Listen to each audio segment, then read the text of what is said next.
নমস্কার বন্ধুরা, আস্বাদের খোঁজে রান্নাঘরে আপনাদের স্বাগত জানাই।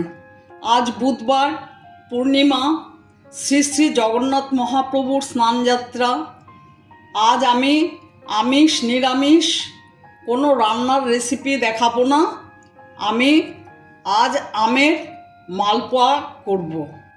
আমি আমের মালপোয়া করার জন্য কি কি উপকরণ নিয়েছি দেখুন। ময়দা, এখানে 3টে বড় বড় হিমসাগর আম ভালো করে চালুনিতে চেলে পাল্পটা নিয়েছি। এখানে গোটা একটা নারকেল কুড়িয়ে নিয়েছি। এখানে 1.5 বাটি সুজি নিয়েছি। আর আমি ময়দা নেব 3 বাটি। যা ময়দা যা হবে তার হাফ হচ্ছে সুজি। আর চিনি নেব 1 বাটি। আমি এখন সুজিগুলো ঢেলে দিচ্ছি। এখানে থালায় রাখলাম সুজিগুলো।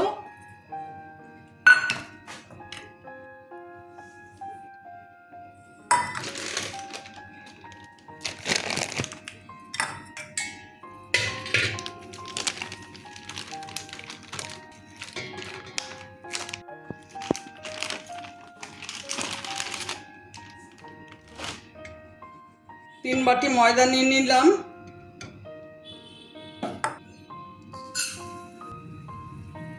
আপনারা যে যেমন মিষ্টি খাবেন সেরকম দেবেন। আমি 1 বাটি মিষ্টি এখানে দিচ্ছি।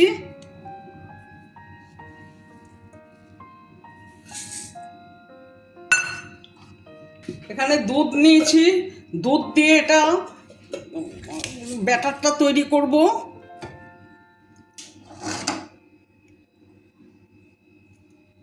এখানে 3 বাটি ময়দা, 1.5 বাটি সুজি, 1 বাটি চিনি নিয়েছি। এবার আমের পাল্পটা দিয়ে দিচ্ছি।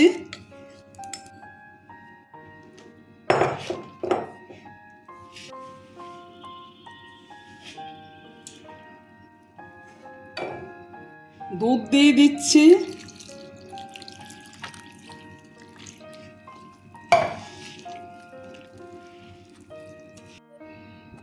নারকেলটা দিয়ে দিচ্ছি।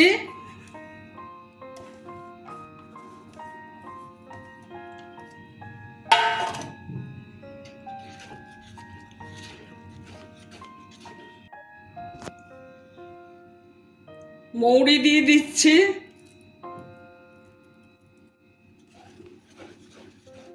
এখন আমি ব্যাটারটা আধ ঘন্টার জন্য ঢেকে রাখবো।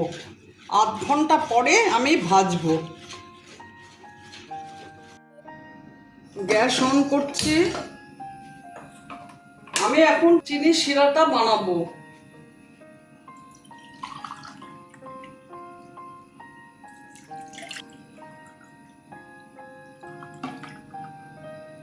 আমি 2.5 কাপ জল দিয়ে নিলাম।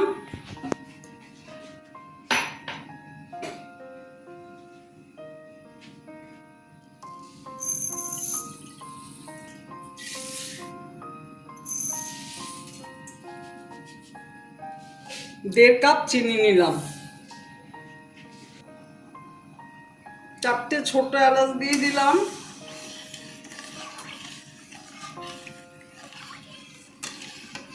সাদা তেল নিয়ে নিচ্ছি।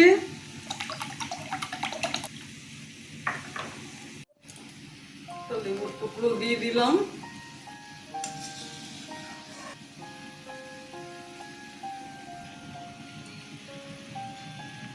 শিরাটা চিটচিটে হয়ে গেছে। শিরাটা আর ঘন করবো না, পাতলা রাখবো।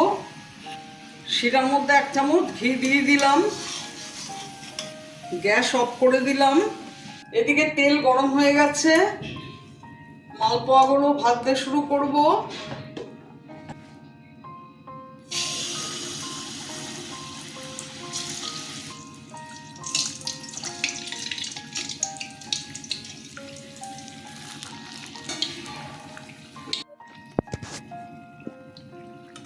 তা ভাজা হয়ে গেছে, তুলে নিচ্ছি।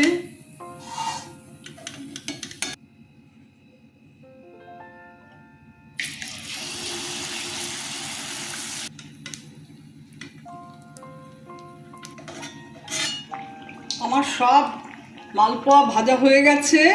গ্যাস অফ করে দিচ্ছি। আমি এখন শিরাতে এগুলো দিয়ে দেব।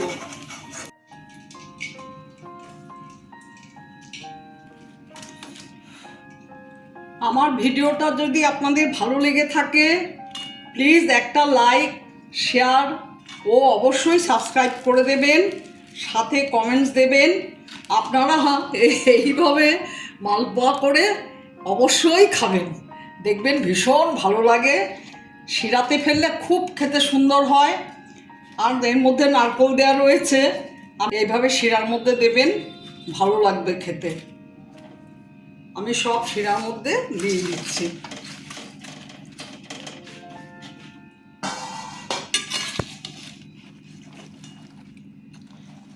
এখন খানিকক্ষণ থাকবে শিরার মধ্যে, তারপরে আমি সার্ভ করে দেব। দেখুন রস ঢুকে গেছে, আমি এখন সার্ভ করে দেব।